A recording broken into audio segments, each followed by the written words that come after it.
தமிழக வாணிபத்தில் இஸ்லாமியர்களின் பங்கு.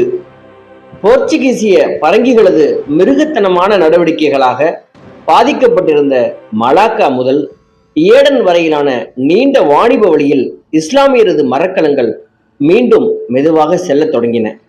அவை அனைத்தும் கீழக்கரை வள்ளல் சீதக்காதி என்ற ஷேகு அப்துல் காதிர் மரைக்காருடையவை. தரணி புகழ்பெரிய தம்பி வரத்தால் உதித்த இந்த வணிக பெருமகனுக்கு 17வது நூற்றாண்டில் இந்திய துணைக்கண்டத்தில் எவருக்கும் வாய்த்து இராத செல்வ வளம் இருந்தது என்று சொல்லலாம். அதற்கும் மேலாக மக்களுக்கு அள்ளி அள்ளி வழங்கும் அன்பு உள்ளமும் அமைந்திருந்தது இவருக்கு. திரை கண்டு எழுங்கடல் மீதே தன் வங்கத்தை செல்ல விட்டு கரை கண்டவர் அப்படின்னு இந்த வள்ளலது கடல் வாணிபத்துக்கு புலவர் ஒருவர் கரை கொண்டு எழுதியிருக்கிறார். அவரது கப்பல்கள் சீனத்து நவமணிகளையும் அச்சயனில்